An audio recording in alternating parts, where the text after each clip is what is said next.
Diablo 4's expansion could cost upwards of $100, at least if you believe the survey that we've covered previously on this channel. And while those previous videos and reactions were covering one specific part of it, which was the pay-to-win nature that was sort of snuck into that survey about early access to legendary items and stash tab sales, today's video is about something a little bit different. There will be a link down below to this in case you wish to watch this without my commentary. This is by Legendary Drops saying, "No, Blizzard, a Diablo 4 expansion isn't worth $100, and we'll be focusing on the valuation of the product." So let's see what he's got to say about the valuation of $100 for Diablo 4 expansion. So recently there was a consumer poll that was released by Activision Blizzard that was asking customers whether they were okay with spending $50 to $100 on a Diablo 4 expansion with a bunch of extra bells and whistles. Yep. And while I realize a lot of people have already discussed this, I'm going to be talking about something a little bit more unique.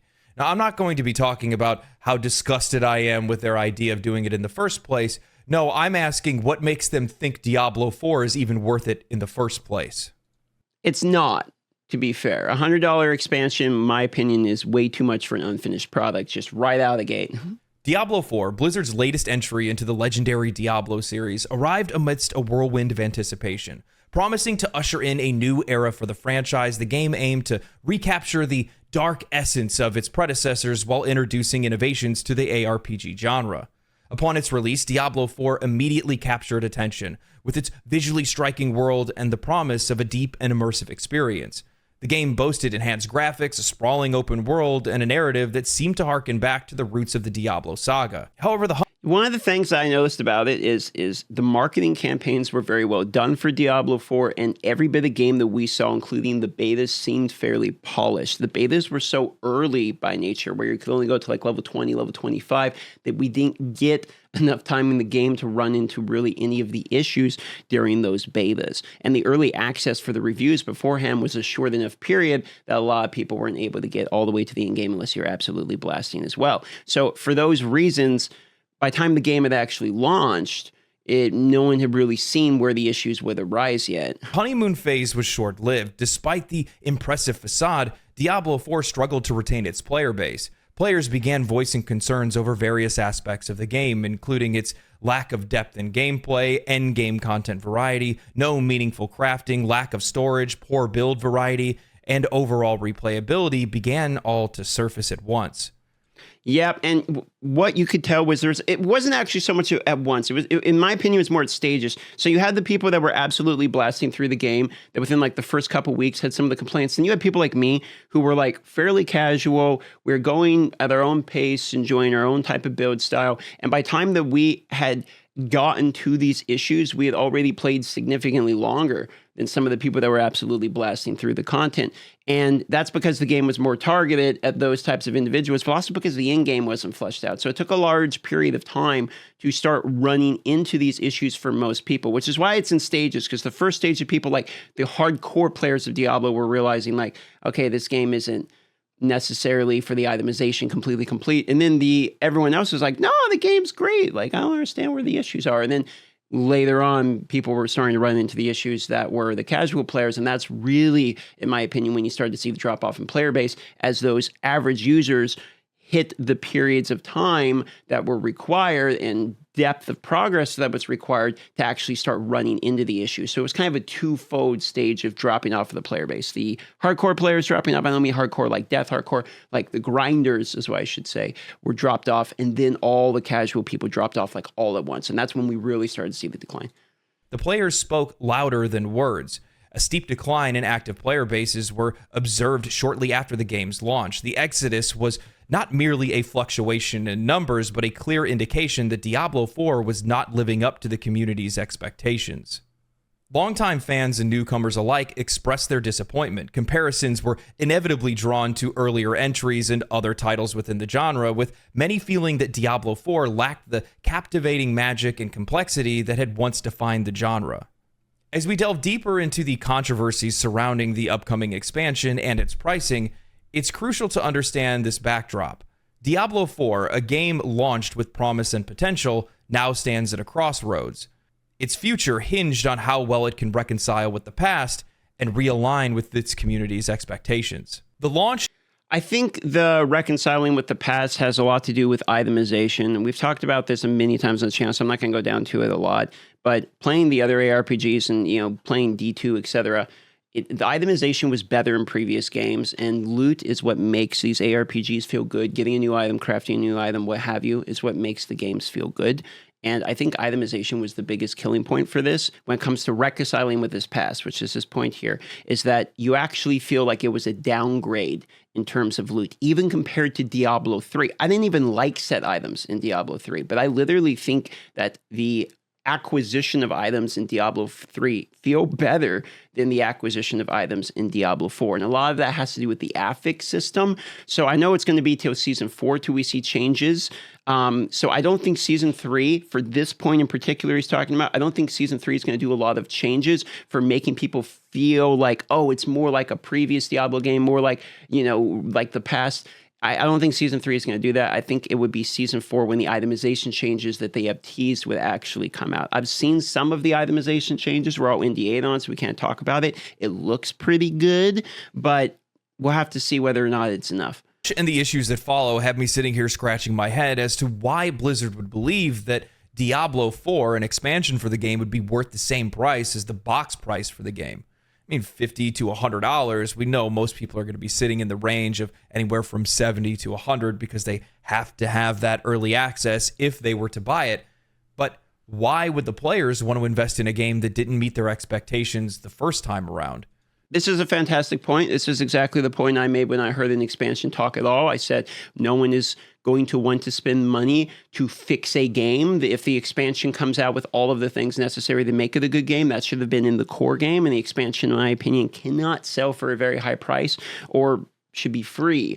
Now, I understand that the itemization changes and in-game and all the other things they promised will be in the game or in Season 3, Season 4, which is before the expansion even gets announced, and we're talking about later 2024 is when we're seeing this expansion. So the core game could be fixed for free by then, but his point is very astute about when someone buys a game, gets disappointed by it, why would they want to then pick up and purchase an expansion of a game that already felt lackluster? They didn't earn enough love, credibility, whatever you want to call it, in order for people to be like, yes, please, now I want more.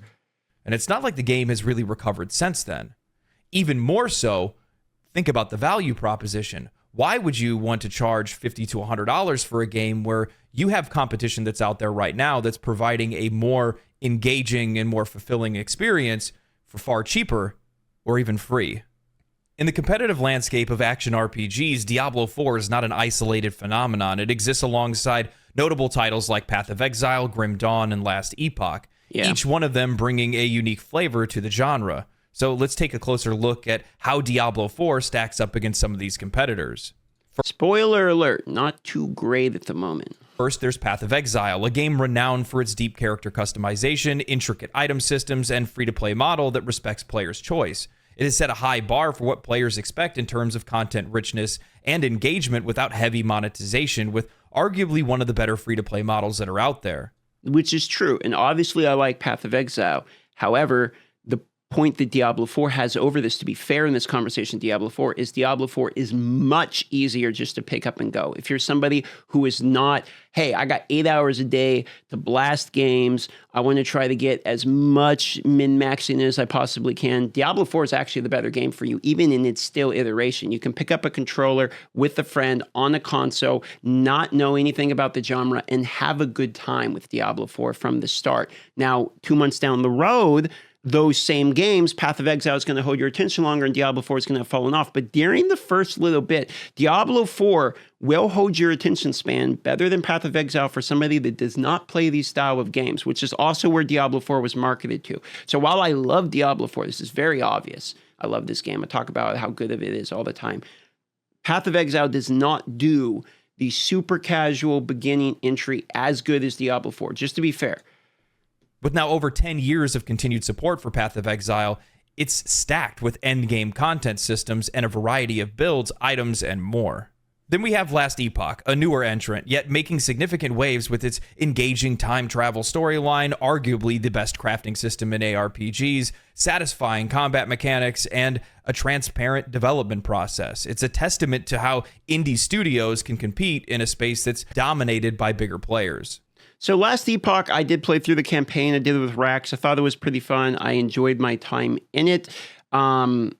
There was something about Last Epoch that for me didn't grab me as much as Path of Exile did and wasn't as friendly as Diablo 4 was. It felt more in the middle where it didn't seem like I had, of course it's still in development, it's not a 10-year-old game, but it didn't seem to me to have so much of the depth of Path of Exile, the depth of it, that it made me like, oh shit, I got to stay around and see what this game has to offer. But it also didn't have the accessibility and like brain deadness of Diablo 4 where you just pick it up and go, and it's almost impossible not to, be able to make it through. So Last Epoch kind of seemed in the middle for me between these two, which to be fair, there's a pretty big gap between the Path of Exile accessibility and the Diablo accessibility. So having something in the middle there is a pretty good choice for a ARPG to target. In comparing these games, several key factors emerge. Firstly, the depth of gameplay. Both Path of Exile and Last Epoch offer a level of complexity, depth of content, and customization that keeps players engaged for the long term,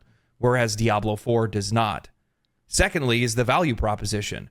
These games deliver a wealth of content without pushing players towards aggressive monetization or offering a heavy box price. The gaming community has voiced its opinion loud and clear. While Diablo 4 has its strengths, particularly in its narrative and visual representation, it falls short in areas where Path of Exile and Last Epoch excel. This raises questions about the sustainability of Diablo 4's model, especially in a market that offers high-quality alternatives at a lower cost or even free. As we now look to the controversial pricing strategy of Diablo 4's upcoming expansion, understanding this competitive landscape becomes crucial. It's not about the price tag.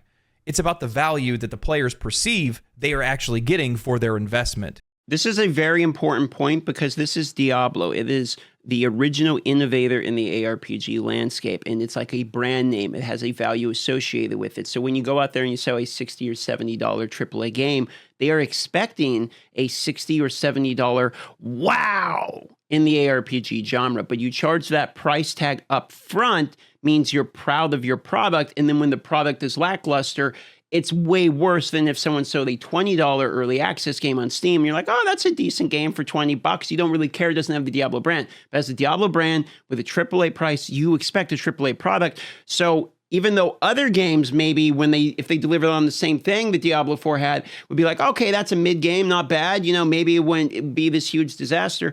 When it's Diablo for 60 or 70, it really doubles down on whatever reaction you're going to get. They were going for the extreme. It's either going to be extremely well received or extremely poorly received because it's Diablo 4, Path of Exile offers bossing, maps, heists, labyrinths, delves, simulacrum, uber blight, crafting, a rich player economy, and the list can go on and on for all kinds of different activities for players to take part in throughout the entire game. Last Epoch gives each skill its own skill tree, multiple specializations per class, an intuitive crafting system, and its unique endgame system called the Monolith. And these are either free games or games where you can say an enhanced trial. I think Path of Exile is the type of game where if you're going to play it seriously for long periods of time, you're going to need to sink like $20, $30, $40 into it for stash tabs, okay? The game itself is free, and you can probably play it for a while for free, but eventually you're going to want the storage organization because there's so many items in the game and crafting the game and all these systems that you're going to want to get stash tabs. So I would argue that the person who plays Path of Exile for, let's say, 3 years, as compared to a person who plays Diablo 4 for 3 years, the Path of Exile average player probably is going to spend even more money on the game than Diablo.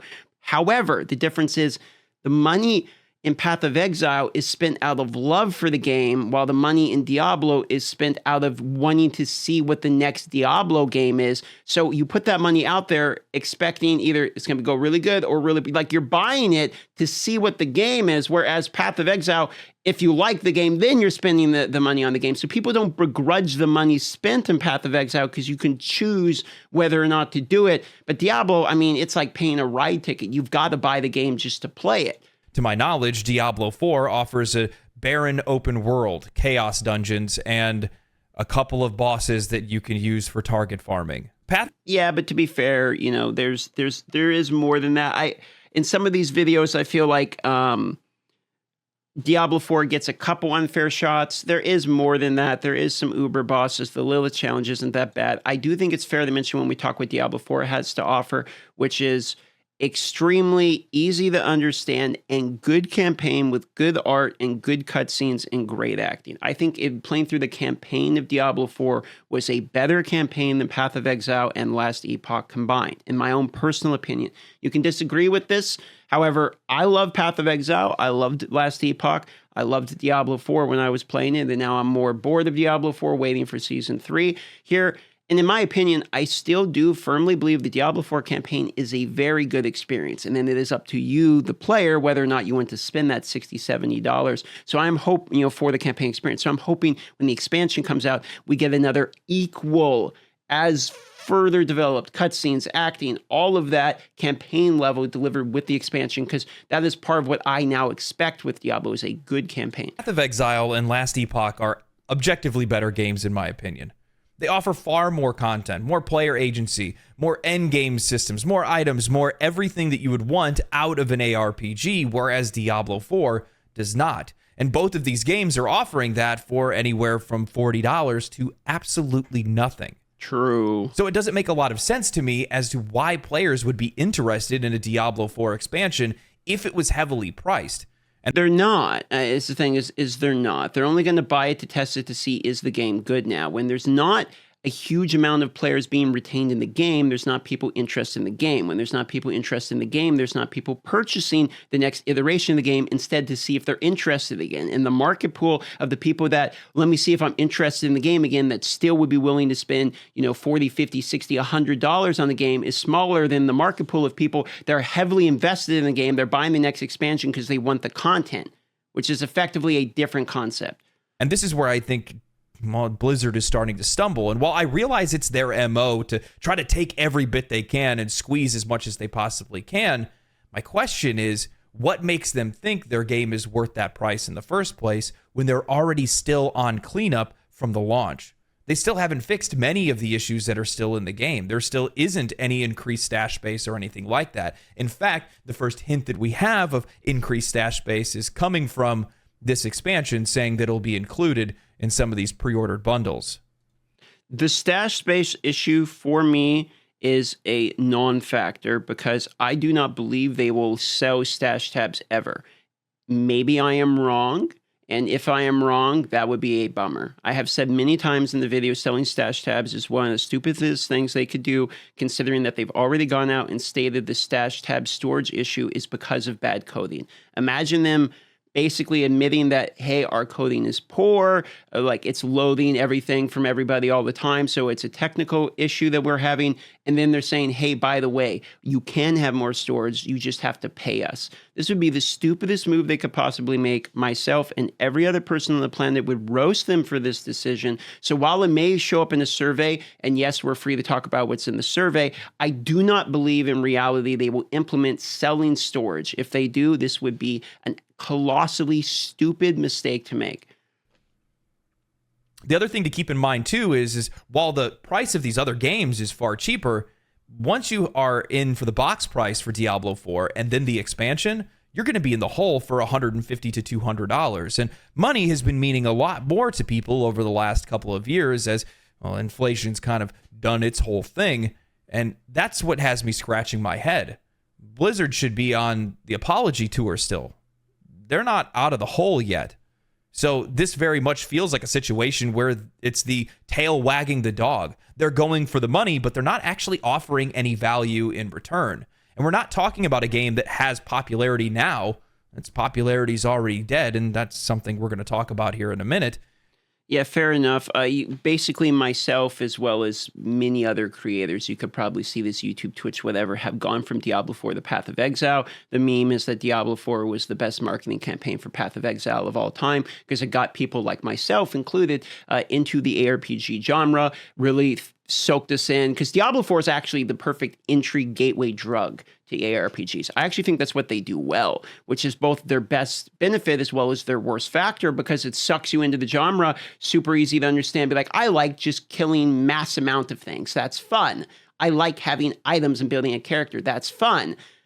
Oh no, I want more. And then you go look for more, which happens to be a different game, unfortunately. So that's what makes it even more confusing. I brought this up in a video where I was talking about how much they had spent on their marketing, but this very much feels like they're just trying to force monetization into the game because, well, nobody actually engaged with it when the game was released. Well, when the game was released, like, everyone engaged with it. This is one of the most blown up, like, spiked out games I've ever seen. Everyone was engaging with it because the first bit of the game was actually good. I still want to hit down on that portion because I think it's fair when we're doing these sort of like D4 bad type videos or talking about what they can do better, etc. Like, in the beginning, right at the start of the game, when you're playing it and you're new excited to go into the game is great. Like, it's actually a good starting point and everyone engaged with it. It's after you've been in it a while that you want more, and then they don't have the more to give you, which is what they're trying to do with Season 3, Season 4. They go up on the stage, they say in-game, itemization. Like I've said before, they're telling you they know what the problem is. It's just the question now so much is, are they going to be able to make the game what everyone needs it to be able to continue playing the game before the expansion comes out, or is the expansion going to come out and the game is still lackluster, and then they're trying to sell a product on top of a product that's lackluster? I don't see them as trying to snatch every dollar from monetization as possible. I see it as a development problem of the game was released too early, they're playing catch up. They're not having, I don't know if it's cohesion of the team. I don't know what is going on. I don't know if it was certain people built the game and now they're trying to build it upon a bad infrastructure. I don't know. I'm not a coder. I don't build games for a living. I couldn't tell you. But what I do know the issue is basically this game is not ready for production. They're trying to finish the production of the game, and can they get that done before the expansion is really the question here. According to a leaked survey from Blizzard talking about the upcoming expansion Vessel of Hatred for Diablo 4, the bundles for the expansion are going to include things like a unique hero skin, a unique mount, 1,000 platinum, and other in-game items like a town portal skin and stat. Personally, I don't care if they sell cosmetics, horses, armor, whatever garbage. I never care if they sell cosmetics. The party's about to say here about stash tab being sold. I've already told you my opinion on this. I don't think they'll do this. I think this is a survey. I don't know why they would throw this survey out there. It's obviously bad PR, but if they actually sell stash tabs, that is the largest L myself and everyone included will roast them for. So I don't think they're going to do that. I do think they're going to sell cosmetics. And as long as the base expansion is like $40 or something like that, preferably 30, I don't see 30 happening. But as long as there's an option to purchase the game for cheaper, we're okay. If they try selling this for 100 plus just as a base, like no one's going to buy it. Stash tabs. These tiers then escalate in price and content, with the $100 bundle offering extensive in-game perks like 2,000 platinum per season per year. Which the controversy primarily revolves around the the inclusion of elements that many players are going to find pay to win. Now, this is the real issue. We're not going to go into detail on responding to this one because we've already done an entire video covering this. But effectively, they said there would be no pay the power. This is early access to a functional item or legendary aspect. In my opinion, if the legendary aspect is good and you only have that for paying, that is pay for power. I don't think that will be added into the game either. If they do, in my opinion, they will have gone back on their word that they have time and time again said would not be in the game. Same, like I'm saying, with stash tabs here. So I think this is a non-factor after they have gone out again on the most recent Campfire chat and doubled down and said, hey, we're addressing the latest pay-to-win discussion, which is what they were referencing this, and they said there will be no pay the power. Some people think that means they're using clever words like, oh, pay for power, like is different. Really, I think what they're saying is this shit will not be in the game. As an example, higher-priced bundles offer early access to powerful in-game items, legendary aspects, as well as stash tabs, potentially giving players considerable advantage in gameplay. The community's response to this survey has been overwhelmingly critical. Players have expressed their concerns about the monetization of features like stash space, which they expected would come as a free update, and the potential imbalance of introducing early access to powerful items. This criticism reflects a broader concern about the balance between paid and free content in modern games. This situation with Diablo 4's expansion and its pricing isn't just a standalone issue, but a part of a larger conversation in the gaming industry about value, monetization practices, and player expectations. And an important point here is in Path of Exile, I will happily pay for additional stash tabs because I did not purchase the game. It was given to me for free, as it was given to you for free. Anyone can download Path of Exile for free, and then you can choose to purchase the stash tabs if you want. Diablo 4 I paid for up front, which means when I paid for it up front, I expected to have paid for the storage to put my items. You know what I mean? So that's kind of the difference I wanted to hit on that one point of what could be seen as hypocrisy, because I will pay for stash tabs in one game, but don't want to pay for it and would roast it in another. Different concepts. One game is free, one game you're actually paying for up front and should have everything given to you up front at the time of purchase. Blizzard is aiming to have Path of Exile's monetization strategy bolted on to a full-priced title and a full-priced expansion. That in and of itself is absolutely absurd, but the one thing that I haven't really seen a lot of people discuss is whether or not Diablo 4 even deserves to have that kind of monetization in the first place. And I'm talking... Well, I'll discuss it right now. It does not deserve to have a $100 expansion. A $40 expansion would be fine with me, and I'll probably pay that. I would assume I would, considering I'm a content creator, but I think most people would be willing to pay a $40 expansion if within that $40 expansion, it was building upon a product that was already well received. Diablo 4 in its launch was well received, but then in reality, once the months went on, it was realized the game is not complete. And I would say the satisfaction with Diablo 4 would be tipping to unsatisfactory. For that reason, paid expansions are not going to be well received until the core game is fixed. I'll go back to the point of if Season 3 and Season 4 fix the game to what we all agree is in a pretty good state, just like Season 2 made a lot of people think the game was in a better state. I think Season 2 actually added a significant amount of quality to the early and mid game. If they do that same amount of significant quality to the late game and itemization with Season 3 and Season 4, then yeah, it could realistically be worth an expansion at that point. But we can't judge it until we see the Season 3, Season 4. We can't judge that until we can play that for ourselves. But right now we can judge, and I would say right now in its current iteration, if they were selling the expansion tomorrow, I don't think it would be worth it in my own personal opinion. Talking about that not as just a player, but also somebody that would be working at a game studio themselves, because they should be asking that themselves. Path of Exile is filled with microtransactions. There are tons of different things that you can buy. But Path of Exile is free to play. It's filled with content. It has a ton of value to provide for players. Whereas Diablo 4 has nightmare dungeons and some of the worst boss design that I've seen in years. You can't even see Lilith's attacks. This is a case of a 4 thinking they're an 8. You're bringing nothing to the table and expecting everything in return. I'm sorry, Diablo 4. You're not that pretty. Ooh, that's harsh, but I can't really argue those points. For some reason, part of me wants to push back a little bit. Maybe I just like Diablo 4, but he's right. I believe Blizzard's monetization team are pricing the expansion based on the release of Diablo 4 and not the current health of the game or the market. Diablo 4, despite its initial success as Blizzard's fastest selling game of all time, has witnessed a significant decline in its player count and popularity, especially in the streaming community. Actually, looking at the numbers, Diablo 4 basically fell off as harshly as New World did, which is not a good comparison. The game's presence on Twitch has seen a steep decline. From its peak of over 900,000 viewers at launch, Diablo 4's average daily Twitch viewership dropped dramatically to 4,000 viewers as of recording this video. I mean, this is true for every content creator. Hell, you guys, you can look at my own numbers on both the YouTube channel as well as the Twitch streams when it comes to Diablo 4. If I put out Diablo 4 content, there's a significant decline of interest.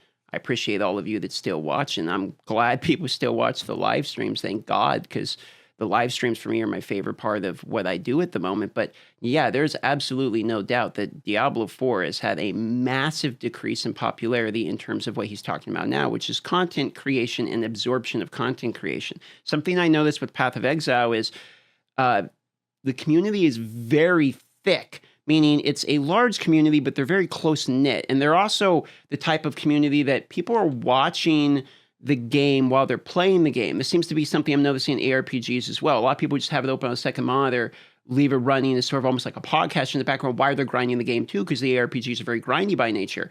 Now, in Diablo 4, the amount of people doing that as compared to the amount of people doing that in Path of Exile, and true, there's a league launch and all that, was notably different. It seems like the retention of how long people stay with each league was much higher in Path of Exile than Diablo 4. It seemed like the Diablo 4 seasons were maybe 2 weeks at the most, and then there was a steep decline, which is sort of what he's showing in this graph at the moment. So basically, just TLDR of this point he's making is, yes, this is true. I've seen this on my analytics. You can see this just as a native viewer, just by looking at the numbers. This part's pretty obvious. Which means it's lost over 99% of its viewership. This steep fall in viewership suggests not only that it has a declining player base, but also a waning interest amongst the broader gaming community, as the amount of content surrounding Diablo 4 has declined on YouTube, and even its most popular videos about the game are about its decline or its mistakes.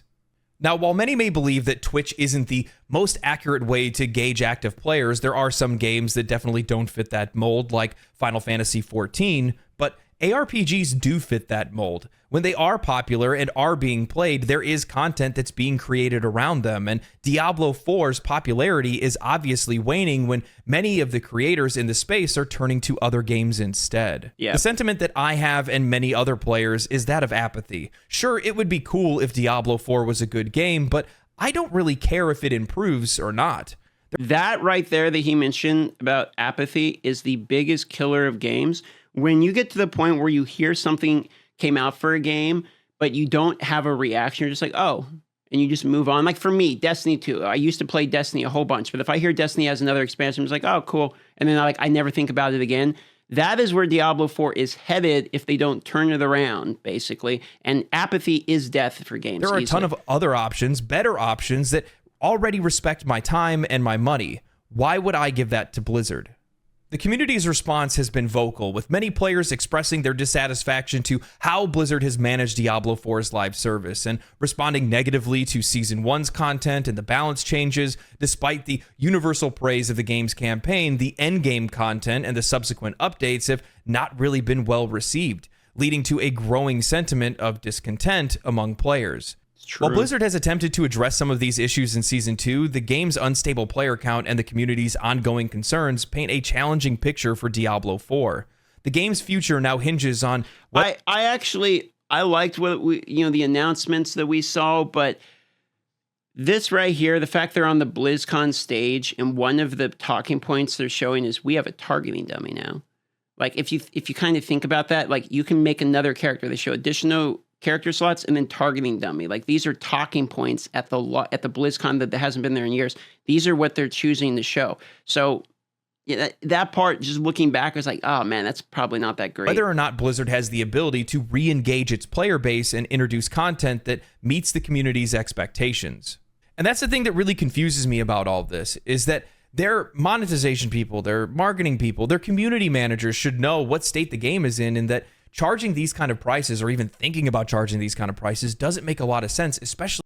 The community managers know, by the way. That's one thing. What's not the problem with the game is the community managers. I've seen this all the time, where it's what people will blame is the person that they see. So the guy out there managing, or communicating with the players, and at least trying to tell you what's going on, is the one, shoot the messenger type of syndrome. Trust me.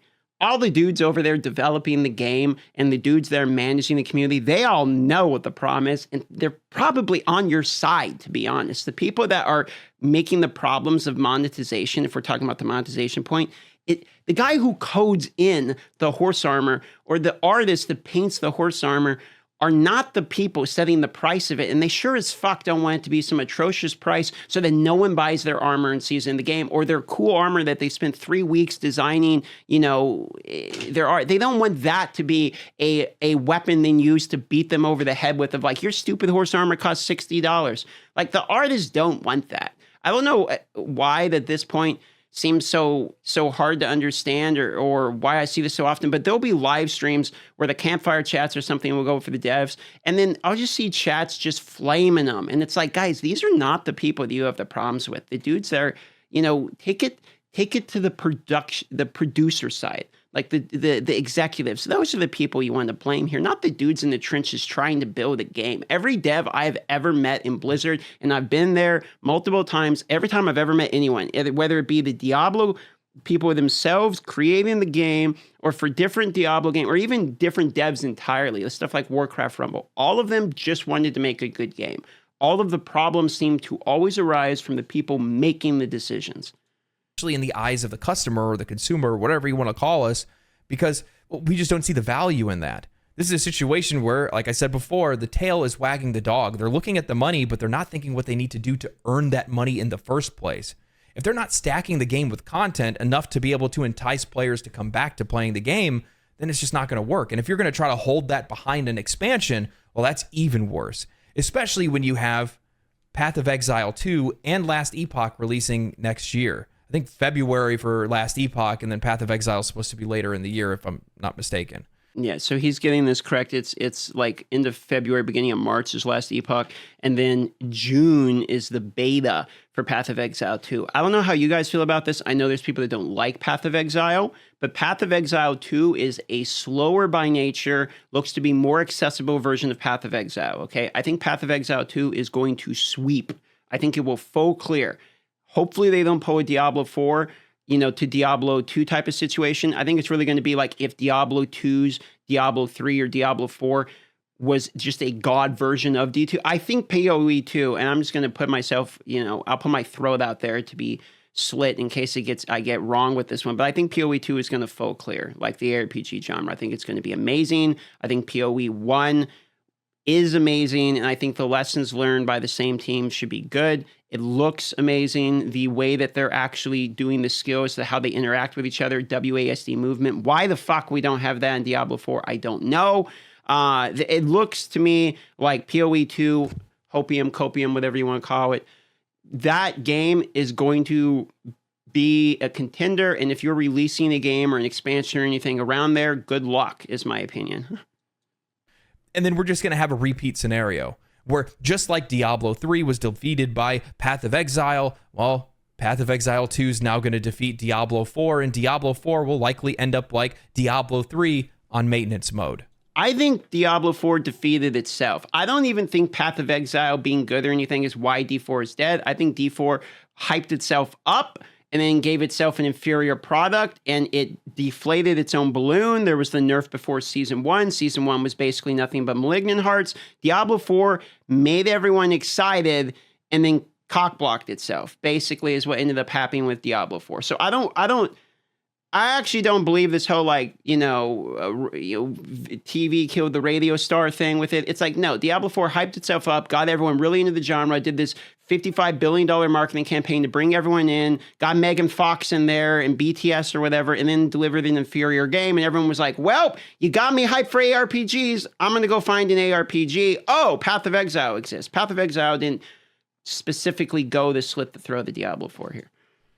And this all has to do with the fact that they're just trying to force feed monetization into their game. And why I think this is happening is because they didn't make as much money off of the live service as they thought that they would, because the game lost its popularity immediately, evaporated in thin air, completely gone, which means you don't have people that are buying your platinum, that are buying your mounts, that are buying your skins, that are buying all of your other garbage that you want to sell them. And as such, they're looking to try to go in and squeeze for as hard as they can to try to get as much money as they can, because they probably over-invested in the game during its initial development. Nah, I'll push back on this point. Let me put it this way.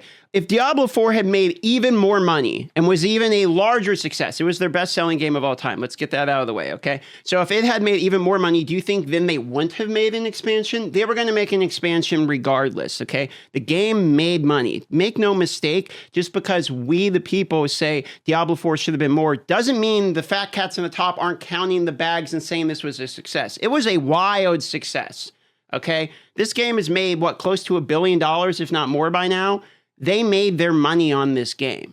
Okay, I don't know how much they spent on marketing. I don't know that side of it, so I couldn't tell you from the cost to recover analysis. But what I can tell you is this game was their best-selling game of all time.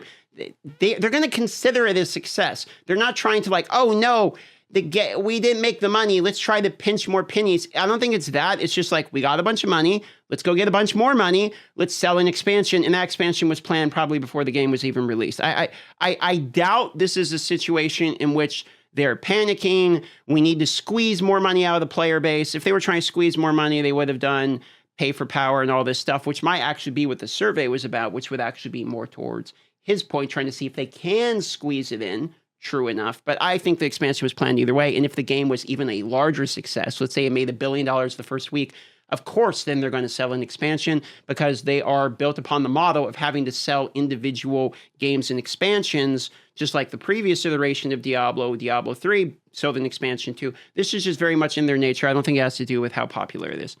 And all of that marketing expenses that they paid out and everything else that they did. They're trying to cover up for mistakes, but the problem is you can't do it that way. And sure, you might be able to rake in a few dollars off of the Diablo 4 expansion, but I don't think it's enough to cover the hole. And even more than that, you're really leaving a lot of money on the table if you don't have an effective live service, especially as a company that only makes live service games. Honestly, it's kind of embarrassing. Blizzard. Anyway, that's all I got for the video. Hope you guys enjoyed this. Just a thought thing, experiment of sorts. Let you kind of sizzle on that a little bit. I try to inform consumers, inform the customers on ways to think differently about their purchases or upcoming purchases in the future. And this is one that I will not be making. So maybe you think about it and you go, well, I think they're doing great. I think they're actually, turning in the right direction. And then you go and buy it. That's cool. Hope you enjoy it. But personally, I don't think they've done enough, and I don't think that they will. But that's just me. Hope you guys enjoyed the video. Stay cool, stay righteous, stay safe, my friends. See you in the next video. Okay, so that was Legendary Drops. I'll have a link down below. Go give him a subscribe. Give him a like on the video. This was a pretty good video. I agree with like 95, 99% of his points here. It's basically what I was saying before about the fact that I don't think selling an expansion as a solution to the problem of the game not having enough content is going to be well received. As it goes on and we hear them talk about what the other seasons are going to be, I think their plan is to have a cohesive game completed before the expansion goes out. So that way the populace will then want to purchase the expansion for an already completed game. And I think their target market for that is season 4, just based upon what I've seen. But we'll have to wait. I don't know. I can't call my shots. I'm not Babe Ruth. So it's going to be Season 3 and Season 4 will make or kill Diablo 4. If by Season 4 the itemization changes are not good and the in-game is not good, the game is effectively dead in my opinion, and no one wants to buy an expansion for a dead game. That's just my take on it. Love you all. See you on the next video. I'm going to go live right now for hardcore Path of Exile. Click on the link down below and come visit me and say hi and help those Twitch decaying numbers like he was talking about not decay so bad. All right, bye.